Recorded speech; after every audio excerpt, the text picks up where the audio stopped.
Hello guys, तो देखिए finally आ गए हैं ट्रेंडिंग का केक काटने। अब देख सकते हैं भैया लोग से मिलाते हैं, क्या कहते हैं ट्रेंडिंग के बारे में। ऐसा ही सपोर्ट कीजिए लोग, भाई को आगे बढ़ाइए।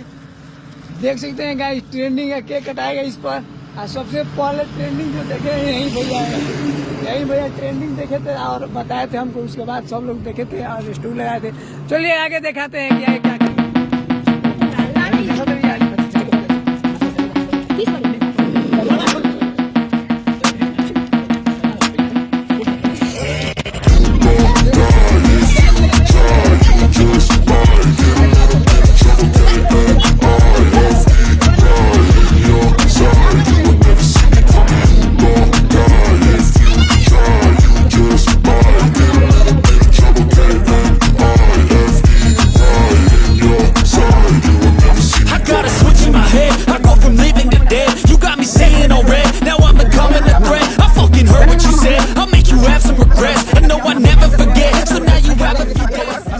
तो हेलो गाइस, तो देख सकते हैं ट्रेनिंग रील्स हो गया तो जल्दी से 50 के करी और नया केक ये ना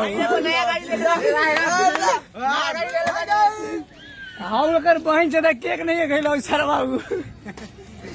तो 100 रुपये सारे लगल तो कोनो बात ना, जल्दी से 50 के पुगवाइन और नया केक करें। इंस्टा पर बानी तो फॉलो करिए और फेसबुक पर बानी तो फॉलो करिए, यूट्यूब पर बानी तो सब्सक्राइब करिए, ज्यादा प्यार दी।